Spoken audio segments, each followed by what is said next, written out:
So I just decided to do one of those one day in a life, or actually in this case 2 days in my life, because I have the same client, and just pretty much show you guys part of what I do rather than just doing like a creative photo shoot that I usually do. Why not just take you on one of an actual real shoot, because not everything is super glamorous, but yeah, hope you guys can actually learn something from this or take something away. So yeah, without further ado, let's get into the video.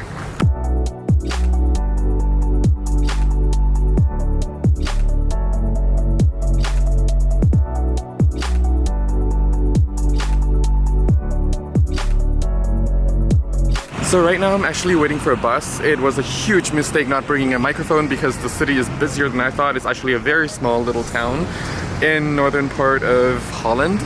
So yeah, we're going to Giethoorn, and that is pretty much like a, well, they call it like the Venice of Holland here. So yeah, we'll see how that would work out. And I'm meeting a client there, and she's actually traveling here in Europe right now. I think the Netherlands might be her last destination or something like that. So yeah, the bus comes in 6 minutes, and I'm just glad that it's not completely crowded yet, because usually it's just gonna be flocked with tourists right now, but we'll see.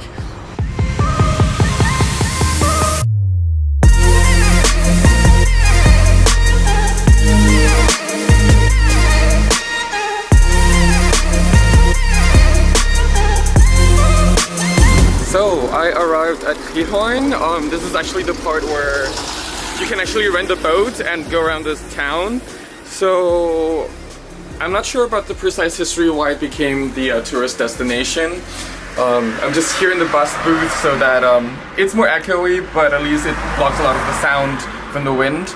But sorry about that. But anyway, I was saying, I think the reason why it became like one of the tourist destinations, even though it's a small town, originally it was not supposed to be like a tourist destination, but what my friends told me and what rumor has it is there was pretty much this group of Chinese tourists, and they came here and they saw a restaurant and they translated the menu into Chinese, and then it just spread it really quickly, and then it slowly became really popular, and then it started with a lot of Chinese tourists coming here, and then slowly a lot of tourists started coming here.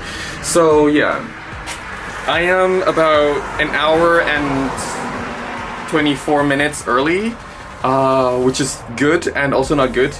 Good in the way that I can actually scout, not so good in the way that it's a lot of time to kill, and also everything is still closed. So yeah, we'll see about that. But that means I can just show you guys around a little bit. So yeah.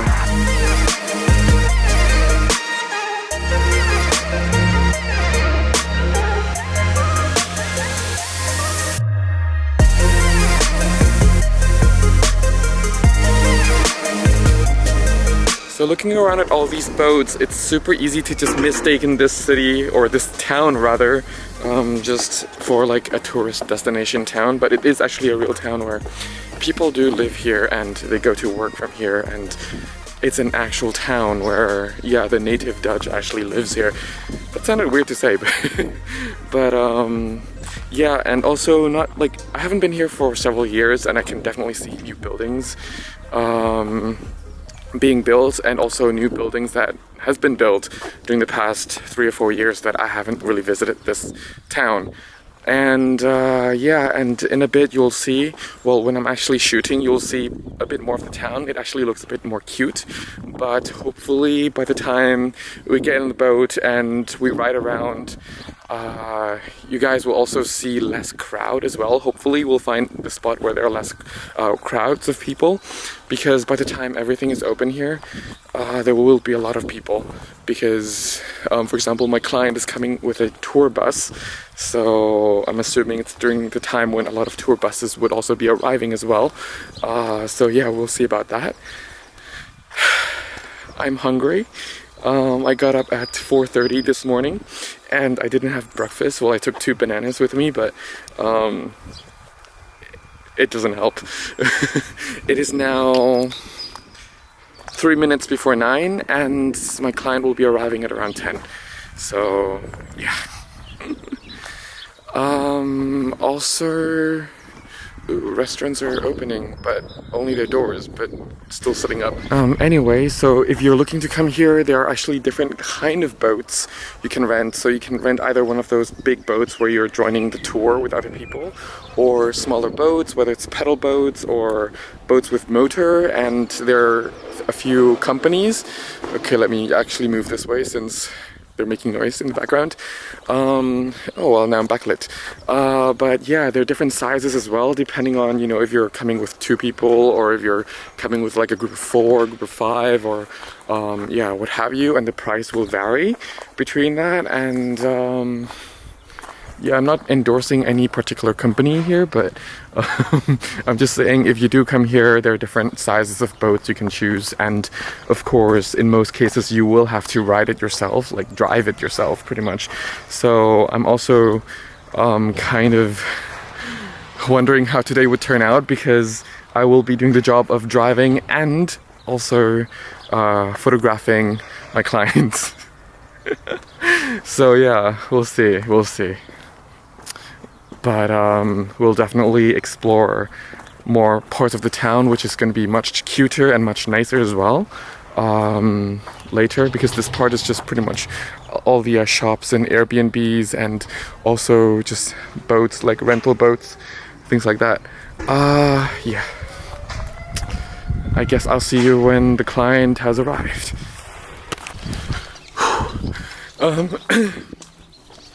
I'm actually walking really fast. Actually, I think I'm lost. Turns out, nope, I'm not lost. The client is meeting, well, the tour bus will be dropping her off on the other side of the town, and I have less than half an hour to go there, even though it's taking over 35 minutes to actually get there. So I guess one of the good reasons of being early is in case this happens. Oh god.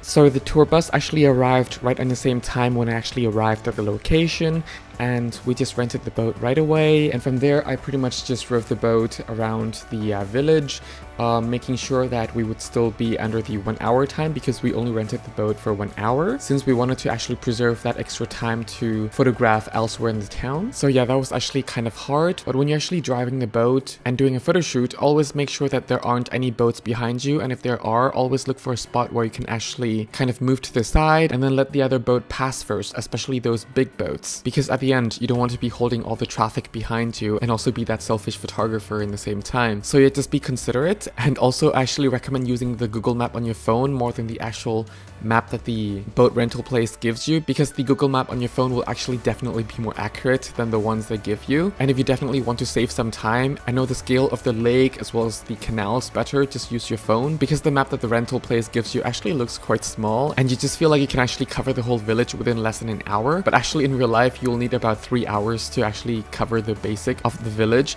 So in this case, since we only have 1 hour, I decided to actually just use Google Map and also my past experience driving the boat in this village before, and see where to actually go, as well as in the same time covering all the main locations and the locations that my clients actually wanted to see, as well as the locations where my clients would want to have her pictures taken as well. In that way, it's also better time managed wise. That being said, you do lose on not seeing everything, but in the same time, you have to kind of make compromises if you have to achieve a certain goal, which in this case is having that extra time to photograph elsewhere in the village as well. So, right now I'm actually I just finished ordering lunch and just waiting for lunch, and in meanwhile I'm actually just going through the images that I took today, because it's always best to send some of the highlights over to the client today, but since, you know, she's demanding all of the pictures, so yeah, it's best to also just go and rate through like some of the highlight ones, which one I would like to edit first, and then which one is the last, and then if there's any sort of like redundancy or if there's any sort of mistaken shots, then I could just delete those right away now, so it would save me a lot of time later in post. And also, not to mention that on the train itself, the journey, I would be able to also just select and delete as well, so just make use of the time. So yeah. So after lunch, I just had to walk back the same route that I actually came from, and along the way I just photographed some shots here and there so that my client would also have that extra memorable shots in terms of like some characteristics of the towns, some nice and unique houses, things like that. And also I bump into a couple who were also on a bus with me this morning, and I decided to actually give them my postcards and just pretty much greet them, say hi to them, and also ask them a bit of questions, where they're from, things like that. Apparently they're also from Thailand, just like me.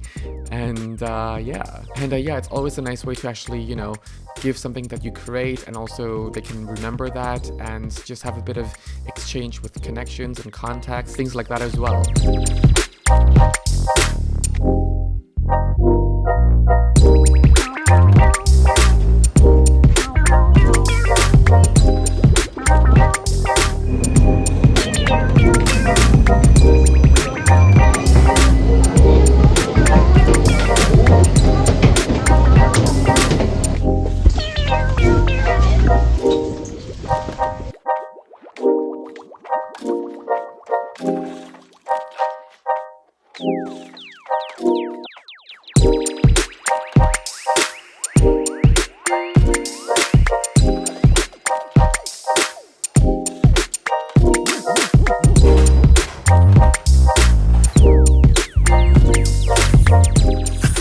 So I'm actually finally back in front of the computer, and usually my way of working, or actually my workflow, is I would just take the card out of the camera and then just put the images into the folder where I can actually work from. So let's say onto my SSD in this case, because then I can just import it into my Lightroom and then just work off of my SSD from my Lightroom.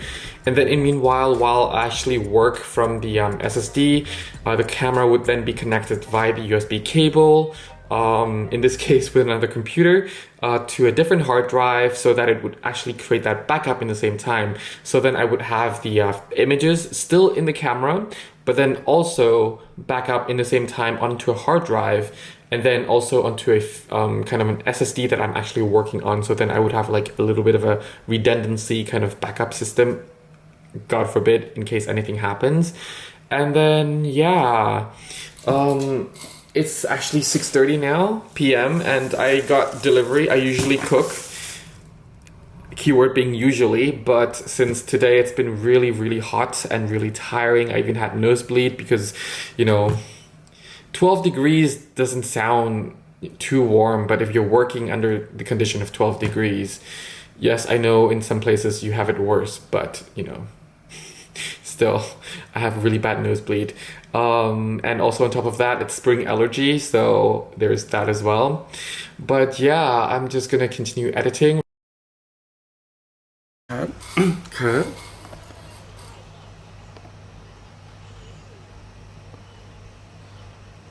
อ๋อครับครับได้ครับได้ครับผมจะออกจากบ้านกำลังจะออกจากบ้านตอนนี้แหละครับ So I just got a call from my client to meet 1 hour earlier than the meeting time, and here's me rushing all the way to the Keukenhof, and I was actually half an hour late. But then when I arrived, it ended up being that I was half an hour early than the bus itself. But anyway, Keukenhof is actually a place where, to be honest, I personally don't enjoy photographing, especially in this time of the year and also this time of the day, because I don't mind shooting in the morning because it's usually very empty and also very nice to photograph, and you have a lot of angles everywhere and the light isn't as strong. And also it would actually have been much better in April, because in May, the reason I don't enjoy shooting in May is because there are just a lot of tourists already in May, and also most of the flowers are either going dead or are already dead pretty much. And but anyway, you just have to work with what you have, and also in this case, yeah, just do your best to find the angle that, you know, do not contradict so much between artistic and cliche. Because again, as much as I would love to find some artistic and very unique angles, in the same time, when clients are traveling all the way from the other side of the world to visit a certain location, they're actually expecting a lot of clichéness as well. So you have to kind of work with that and also just find those kind of angles as well. And even though in this montage of clips, it doesn't look like it's really difficult and it doesn't look like it's hot or anything, but it was actually very hot. And also the actual journey was over 3 hours, and not to mention dealing with the amount of people that was there. That being being said, I was also part of the tourist there. I was also part of the problem. We all pretty much came from the same place, is that we came from, you know, elsewhere, coming here, being a tourist, wanting to photograph, wanting to have the best shots. So when other people are also taking pictures, just also be polite, be kind, and just give other people space as well. And when you do have the spot, please don't just hold on to it for a long time, because it's also the space for other people as well. And even though you think you might be in an empty corner, but that corner could actually be part of an angle in someone else's shot that you don't know. So please always be considerate when you're actually going to these places, or actually any places where you're taking pictures of, because it's always good to be considerate and always leave space for other people. And just like in the previous shoot, I also stopped here and there to take some pictures of the tulips, so my clients would also have some images from the location that is part of the character of the location, and overall just something that she can actually remember by. So yeah, it's always good to take some pictures of the details here and there. Just like taking pictures of wedding, you're not only focusing on the groom, the bride, the family, but you're also focusing on the shoes, the wedding rings, the flower bouquets, the detail of the locations, the color tones, things like that. So you're focusing on so many other aspects. The same here, you're actually just putting the same effort, but just applied to a different situation. You know, I'm just taking pictures of different types of tulips, different types of flowers, name tags, things like that, the arrangement of the flowers, so that she would also have some other images to remember by, rather than just images of her posing in front of the flowers. So yeah, it's just something to actually for you guys to also think of when photographing something like this.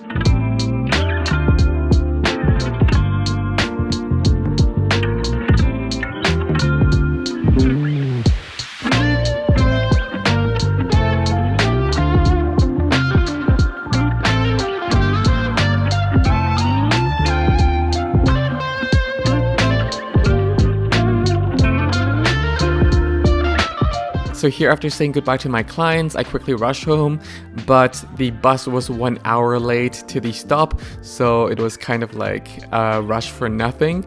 And but it was very exhausting and very hot in the same time. So yeah.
So it has been a really long day, and actually it feels more like 2 days packed into one. And even though the video doesn't seem so long, but to be honest, it was very exhausting.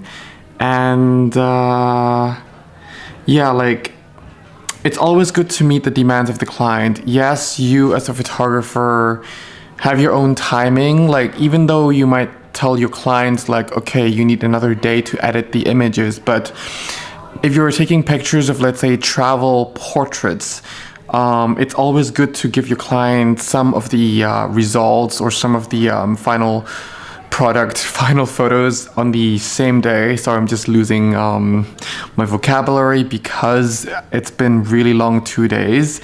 So, oh, and I'm also really sorry because the neighbor next door moved in not long ago, and they are having their party right now, kind of like a housewarming party. It's really loud, and it's way past 10 now, so it's actually illegal. Anyway, back to the story. So, you know, after the first day of going to Giethoorn, which we had a boat ride, I was also the driver, and you know, it was multitasking, the way of like, okay, watching the traffic, being the driver, also thinking of possible shots, and also the shots that the client wants, because even though you might have your own artistic shots within your head, but when you're working with clients who came from overseas just to visit that location, they will want a more cliche shot rather than an artistic shot. So always keep that in mind. I was always battling against with that. And, you know, time management as well, because you have 1 hour. The client specifically asked for only maximum 1 hour. Usually these boat rides take between 2 to 3 hours anyway. So you have to think of shortcuts of routes, things like that, and just a lot of calculations during the time. And also getting back to my place here in The Hague from Giethoorn was quite time consuming, and because the weather was hot, I had nosebleed the entire train journey. And yeah, coming home, backing up the files, also selecting through the files. I did select through the files when I was on the train, but it's always best to also see the files, the final results on the big monitor as well. Then you can judge the sharpness much better and the overall composition, the level, things like that. And yeah, it ended up being a really late night, and because I woke up at around 4 or almost 5 anyway, and having to leave the house at 5:30 a.m. Yesterday, so it was a very long day. And today, even though it started at around 2 or 2:30, but in the morning it was just like going through all the final results again, just over checking every single result if everything is okay, because those will be the ones that I will have to send via email with the full resolution. But obviously I sent 95% of the photos to the client on the first evening, so that extended the evening pretty much longer than needed to be. And yeah, today Keukenhof, the crowd was definitely exhausting. Like seeing the crowd everywhere, and also the weather was way too warm, and on top of that, looking for different corners, waiting for people, and also being considerate as well, trying not to do anything that would get in other people's frame, because everyone has the right to be there as we do. But I think we did something that wasn't really supposed to be done as well. So yeah, I don't condone that. But otherwise it was like 2.5 hours to almost 3 hours of shooting and being there, and the bus was like an hour late. Yeah, so that delayed the time of me selecting the photos even more, but luckily at the end I managed to send most of the highlight photos to her before she boarded the aircraft. So yeah, that was pretty much my day in a life, or actually this time 2.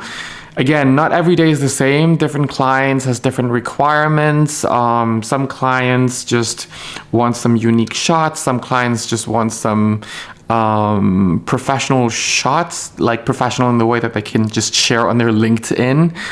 Some clients, like the one I had today and yesterday, she just wanted all the cliche shots.